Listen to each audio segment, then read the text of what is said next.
Hi friends, it's Mrs. White and I'm here to read you guys another story. I hope you like them.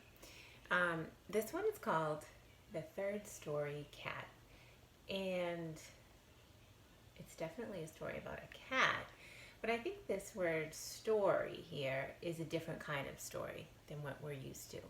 I don't think it means a story like what I'm reading to you. It means something else, so let's read it and find out. It looks like this cat is up somewhere high. I wonder where she is. I've read the story already, so I know she's a girl. But I'll tell you, I chose this book because this cat goes on an adventure in her neighborhood. And I thought maybe you guys have been out adventuring in your neighborhood, visiting places that you haven't been before. Let's find out about her adventure. I also really like this book because I love the pictures.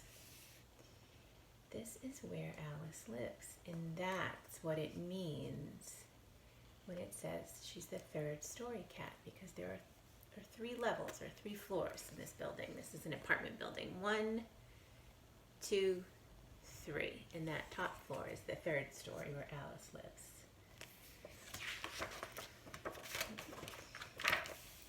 There's Alice looking out the window. Alice was a third story cat. She lived in a small apartment in the city with a girl named Annie. Every day, Alice would look out the window and wish that she could visit the park across the street. Even just once. Cats like to sit in sunny spots. Well, let's see. Looks like it's nice out. One spring day, Alice got her chance. Annie had left the kitchen window open just a bit. Uh-oh. Alice squeezed through without anyone seeing her. She was free. Here she goes. Cats are very good climbers.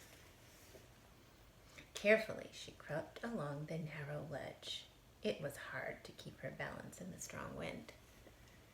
Cats have really good balance and they're really good at climbing. But that would make me nervous. Alice stopped short. Her path was blocked by a window box full of geraniums. Geraniums are those pretty flowers that she's sitting next to. Looks like she sees something. Can you see it? She tiptoed through them and almost lost her balance when a butterfly rose from the flowers and startled her. I don't think Alice has ever seen a butterfly before. She hasn't been outside.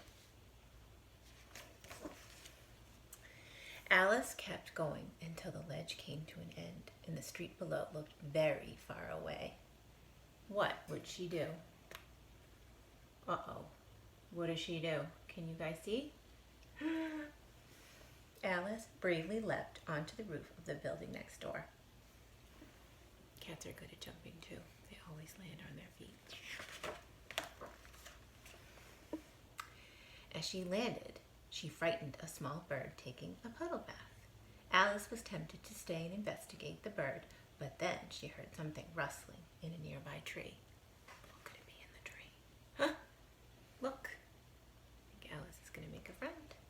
It was a tiger cat sitting on a branch. He winked at Alice and disappeared into the leaves. Curious, Alice followed him down the tree. Looks like she's made a friend for this adventure.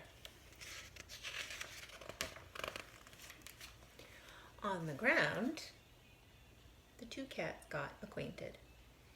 That means they got to know each other. Then off they went across the street and through the park gates.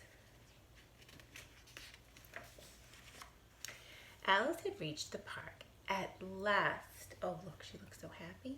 Look at her. She's rolling around in the flowers. Happily, she rolled in the flower beds.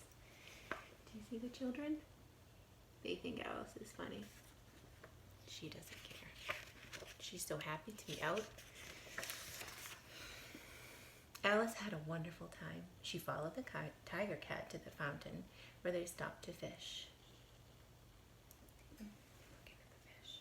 I don't think they're going to catch any, don't worry.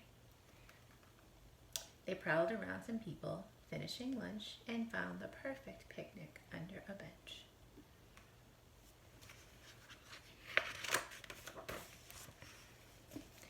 The two cats paraded past the grandmothers, hoping to get stroked.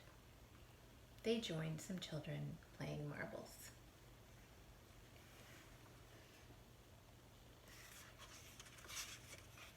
Would you guys pet a kitty if you saw it in the park? I probably would. After their jaunt, Alice decided to take a sun bath. Her friend wasn't tired, and he played tag with some squirrels. While resting, Alice heard an angry noise. A big dog had come out of the bushes and was growling at the tiger cat. Ooh. Sometimes dogs and cats aren't friends. Sometimes they are, and they live together and they're good friends, but this dog doesn't seem to be very happy to see two cats. Alice was frightened. Uh-oh. Now she's really on an adventure. She ran the other way, but the dog spotted Alice and chased after her, nipping at her tail. Over and under, round and round they went until Alice escaped by jumping onto a statue. The dog ran in circles, barking at her. Look at Alice found a statue. She's way up high now on a statue of a bear. See, I told you cats were good climbers. By the time the dog finally gave up, it was getting dark. Alice jumped down and began to head home. On her way out of the park, she looked for the tiger cat, but he was nowhere in sight. Oh, there she goes. Alice crossed the street and climbed back up the tree. There, at the top, was her friend. He winked at her, and she twitched her tail in response as she hurried on. Looks like they're having a little cat conversation. Alice leaped back onto the rooftop, then to the ledge, and stepped through the geraniums. At last, she could see her window, but it was closed. She meowed loudly. What do you think she's saying when she meows? Let me in. I'm all done with my adventure. Oh. Annie's worried face appeared at the window. She had been searching everywhere for Alice. Where have you been? Annie asked as Alice hopped inside. Alice just purred. She was glad to be a third-story cat again. You think she looks happy to be back home? I think so. She's purring, and when cats purr, that means they're happy. At least for now.